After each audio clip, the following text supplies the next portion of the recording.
Welcome to Speak Forward English, where we help you master the language with confidence.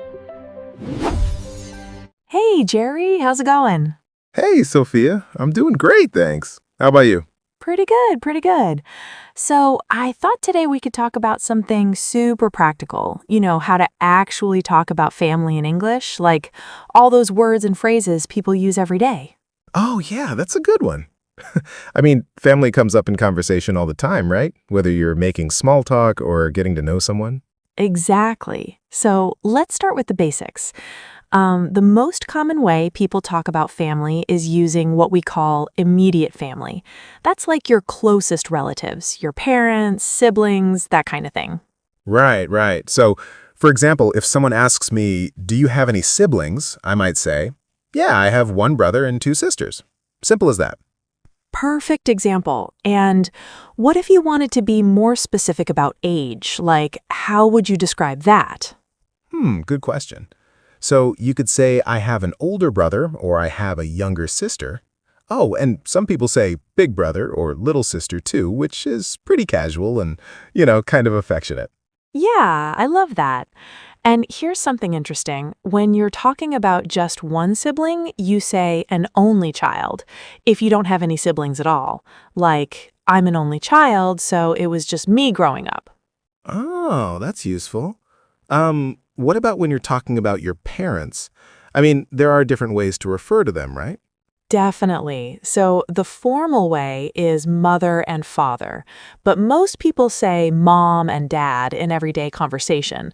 You might also hear mama, mommy, papa, daddy, especially from younger kids or, in more affectionate contexts. Yeah, I still call my mom mama sometimes, even though I'm an adult. It just feels natural. Aw, that's sweet. And then you've got extended family, which is everyone beyond your immediate family. So we're talking grandparents, aunts, uncles, cousins, all of that. Right. So if I wanted to introduce my grandmother, I could say, this is my grandma, Helen, or more formally, this is my grandmother. Some people also say Nana or Granny, depending on what their family uses. Exactly. And for grandfather, you've got grandpa, granddad, gramps. There's so many variations. It really depends on family tradition. Yeah, every family has their own thing. What about aunts and uncles? How do people usually talk about them? So you'd say my Aunt Sarah or my Uncle Tom. Pretty straightforward. Oh, but here's something cool. Some families, especially close ones, will have kids call their parents' close friends aunt or uncle, even if they're not actually related. Like, go say hi to Uncle Mike, but he's really just dad's best friend. Oh yeah, I had so many of those growing up. I thought I had like 15 aunts and uncles, but half of them weren't even related to me. Right? It's such a common thing. Okay, so what about cousins? That one can get a little confusing. How so? Well, cousins are your aunt and uncle's children, right? But then you have first cousins, which are the children of your parents' siblings. And then it gets more complicated with second cousins and cousins once removed and all that. Okay, I'm not even going to pretend I understand all that. Most people just say cousin and leave it at that, right? Yeah, honestly, in everyday conversation, people just say, my cousin Jake, and don't worry about the technical terms. Unless you're really into genealogy or something. Fair enough. What about when people get married? How do you talk about in-laws? Oh, good one. So when you get married, your spouse's parents become your mother-in-law and father-in-law, and their siblings become your brother-in-law or sister-in-law. Right. So if I got married, I might say I'm having dinner with my in-laws this weekend, meaning my wife's parents. Exactly. And you know what's funny? The term in-laws gets used in so many jokes and TV shows. Like, oh no, the in-laws are coming to visit. Yeah, it's a whole stereotype. But in reality, most people get along fine with their in-laws. What about stepfamily? That's another common situation. Yes, so if your parent remarries, their new spouse becomes your stepmother or stepfather. And if they have kids from a previous relationship, those are your stepbrothers or stepsisters. Got it. And people usually say stepmom or stepdad in casual conversation, right? Yep. Oh, and here's another term, half-sibling. That's when you share one parent with someone, but not both. Like, I have a half-brother from my dad's first marriage. Interesting. Families are so diverse nowadays, so it's good to know all these terms. Absolutely. Okay, so let's talk about how people actually describe their families in conversation. Like, if someone asks, "Tell me about your family," what would you say? Hmm. Well, I'd probably start with the basics, like, I come from a pretty big family. I have 3 siblings, 2 brothers and a sister. My parents are both retired now, and we're all pretty close. Perfect. That's natural and gives a good overview.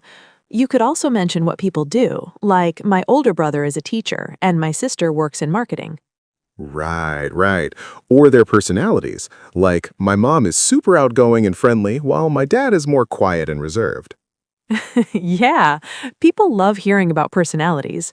Oh, and another common thing is talking about family resemblance, like, I look just like my mom, or everyone says I have my dad's sense of humor. Yeah, that's a classic conversation topic. You might also say, I take after my mother, which means you're similar to her in some way. Exactly.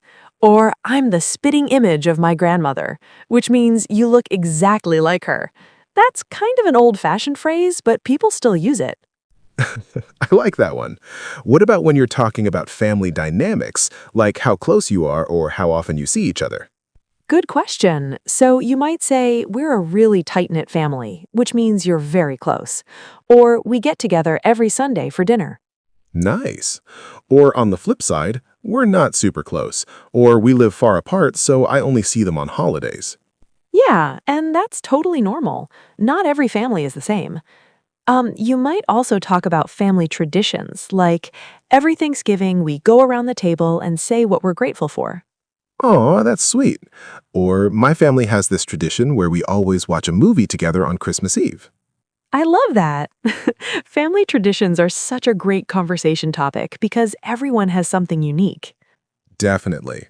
What about when you're asking someone else about their family? Like, what are polite ways to do that?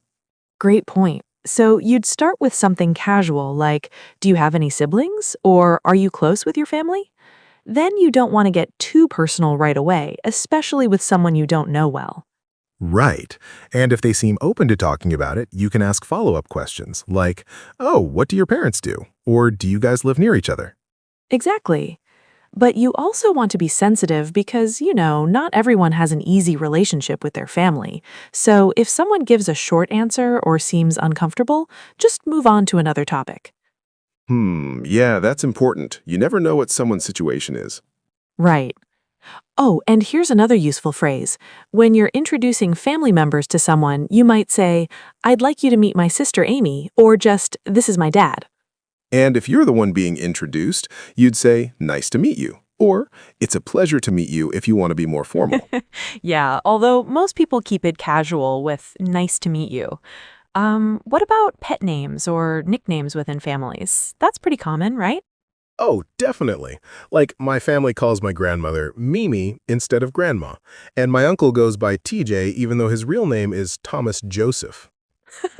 Families are full of those, and it's fun to explain them. Like, we call my dad Pops because, honestly, I don't even remember how it started, but it stuck. Right? Sometimes there's no good explanation. It's just what you've always done. Totally. Okay, let's talk about some phrases people use when describing family relationships. Like, you might say someone is the baby of the family, which means they're the youngest. Oh, yeah. Or the black sheep of the family, which means someone who's a bit different or doesn't quite fit in with the rest of the family. Exactly, though that one can be kind of negative, so use it carefully. Another one is the breadwinner, which is the person who earns most of the money for the family. Right. You might say, my mom was the breadwinner when we were growing up because my dad stayed home with us kids. Perfect example. Oh, and to run in the family is a great phrase. Like, musical talent runs in my family means multiple people in your family are musical. Or stubbornness runs in my family, which might be more accurate for some of us. Hey, honesty is important. Another common thing is talking about family gatherings or reunions. You might say, we're having a family reunion this summer, or all the relatives are coming over for the 4th of July. And those gatherings can be intense. You could say family gatherings are always chaotic but fun, or it gets loud when everyone's together. So true. And people love complaining about family gatherings in a loving way, like, oh, here we go. Uncle Bob is going to tell that same story again. Yes, that's so universal. What about when you're talking about starting your own family, like having kids? Good one. So you might say, we're planning to start a family soon, or we just had our first child. And if you have kids, they're your children formally, but most people say kids. Right, and you'd refer to them as my son or my daughter, or use their names, like my daughter Emma just started kindergarten. Exactly. And if you're talking about all your children together, you might say the kids, or my boys if you have sons, my girls if you have daughters. Yeah. Oh, and what about only child again? We mentioned it earlier, but it comes up a lot. Right, I'm an only child, or she's an only child. It's just a way of saying you don't have siblings. Some people will volunteer that information because it explains certain things about their upbringing. True, true. We should also mention that families come in all different shapes and sizes nowadays, like single-parent families, blended families, families with adopted children, all of that. Absolutely. So you might say, I was raised by a single mom, or my parents adopted my younger brother from Korea. The language is pretty straightforward. You just describe the situation. Right. And most people are pretty open about their family structure. It's just normal conversation. Exactly. Oh, one more thing. When you're talking about your heritage or where your family comes from, you might say, my family is originally from Italy, or I'm third generation Irish American. Yeah. Or my parents immigrated here from Vietnam before I was born. That kind of thing. And people often get excited talking about their heritage, especially food traditions, like my grandmother makes the best pierogies because she's Polish. Oh man, food and family, that's a whole conversation in itself. Right? We could talk about that for another hour. But I think we've covered a lot of ground here. Family vocabulary, how to describe relationships, how to ask about someone else's family, all the important stuff. Definitely. And the best way to get comfortable with all this is just to practice. Have conversations, listen to how native speakers talk about their families, and don't be afraid to ask questions if you're not sure about something. Absolutely. People are usually happy to talk about their families, so it's a great topic for making connections and, getting to know someone better. For sure. Well, this was fun. I hope this helps anyone who wants to talk about family in English more naturally. Me too. Thanks for chatting with me about this, Jerry. Anytime, Sophia. Take care.